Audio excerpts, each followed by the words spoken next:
This shouldn't be so hard, right? First, you need a team. Open your browser and go into the dark web to scroll through the available mercenaries for hire. Hire every top mercenary group on the planet. 10 million hardcore soldiers at $3,000 each for 24 hours. That's $30 billion. Hitler failed to conquer Moscow with 3 million soldiers, so we tripled it. Next, we buy the hardware. 10,000 Abrams tanks, 1,000 F-35 fighters, 1,000 extraction helicopters, 10,000 hypersonic missiles, and 100 satellites to track our target wherever he runs to. And suddenly, you now have the largest private army in human history. More soldiers than Napoleon, more tanks than most countries, more money than Russia's entire military budget. So one more thing before we grab Putin. We top off our mission with 3. Fuck it. Let's just buy 50 B-2 stealth bombers loaded with bunker busters, just in case the... Transaction denied. Wait, we still have over 360 billion left. Wait, the United States Air Force has exactly 20 Northrop Grumman B-2 Spirit stealth bombers remaining in its inventory. No shit. So let's just buy all the 20 bombers from the United States. And suddenly, world leaders are calling from every direction, wanting alliances and offering resources in exchange for your military protection. So essentially, no president walking on or under the planet is out of your radar. But you don't need them, they need you. So, time to grab Putin. Except there's a problem. Nobody actually knows where Putin is. He doesn't sleep in the same place every night. His movements are secret, his security is layered. The Russian government frequently utilizes fake flights and empty motorcades to confuse observers. Putin uses 3 near-identical windowless offices, while Putin often retreats to modernized, secure bunkers with strict operational secrecy. And every person around him has already been vetted by one of the most paranoid governments on Earth, rendering their loyalty to Putin an unbreakable wall unless you start dropping literal mountains of Bitcoin on it. But lucky for you, your wealth can provide enough leverage to offer them more in a moment than they could earn in an entire career. So you start bribing people. Generals, advisors, intelligence officers, border guards, ministers. You literally bribe the entire Russian cabinet just to keep us updated on Putin's last scene. The costs keep rising, but we still have over $200 billion left to spend. A group of independent journalists and crypto bros are starting to notice your movements. If these journalists connect the dots, they will write articles to the Russian media branding us as possible suspects. He is son of a... I guess we have to level up our game. Russia's state propaganda network reportedly costs around $1.6 billion a year. So we simply fund years of propaganda ourselves, making sure our actions aren't heavily criticized by the public. At this point, we're literally buying our freedom before the first missile is even launched. And if you think there is no amount of money enough to bribe a person, between 2001 and 2007, the German engineering giant company Siemens paid an estimated $1.4 billion in bribes globally to unfairly win contracts and awards. This remains one of the largest bribery scandals in modern history. So just for us to stay safe, avoid ending up in front of an international court,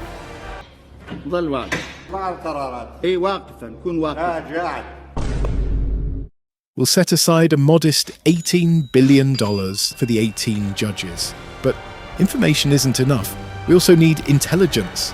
The Pentagon spends around $1 trillion every year in coordinating military operations across the globe. So instead of building our own command center from scratch, we hypothetically spend a daily $3 billion to hire thousands of former military commanders, intelligence officers, to create the greatest intelligence sabotage in the history of mankind. Now we are finally ready to take down the most difficult man to kill on the planet.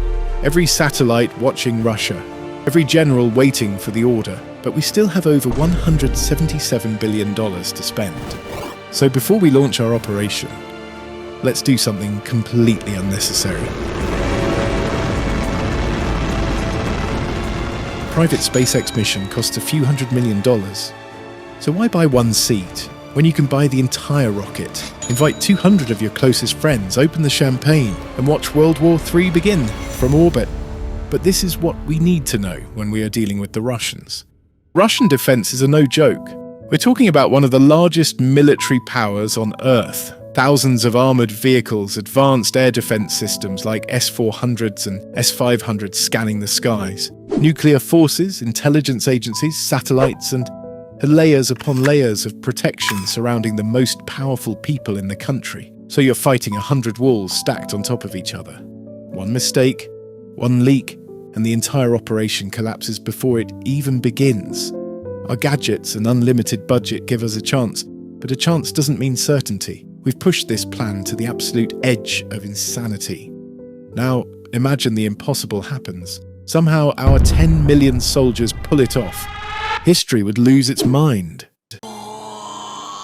We'd become the legend that conquered the most feared leader of an era without even standing on planet Earth.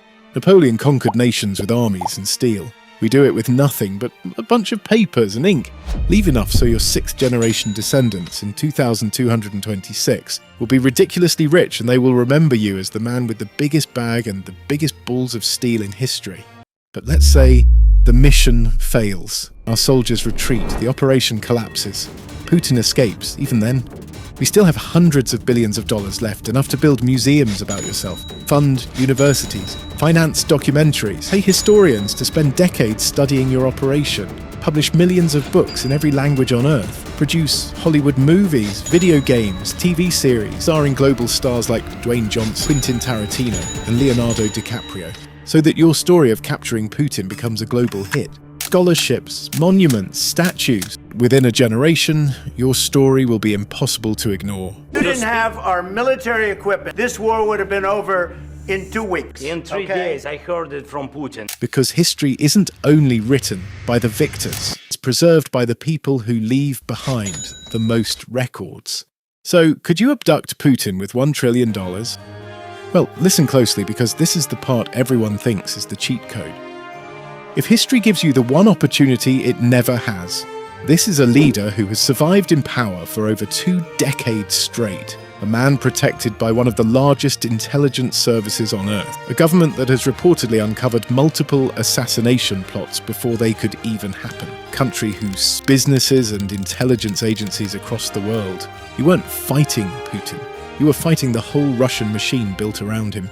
And that's the part money can't buy.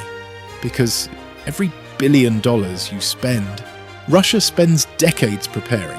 Every satellite you launch, their people stand united against the unimaginable forces that come from the West. Every general you bribe, another one takes his place. Every plan you make, they're already trying to predict. That's why history isn't controlled by the richest man, it's controlled by the biggest system. $1 trillion can buy almost anything on Earth, but it still can't guarantee you one man when an entire nation is built to keep him alive.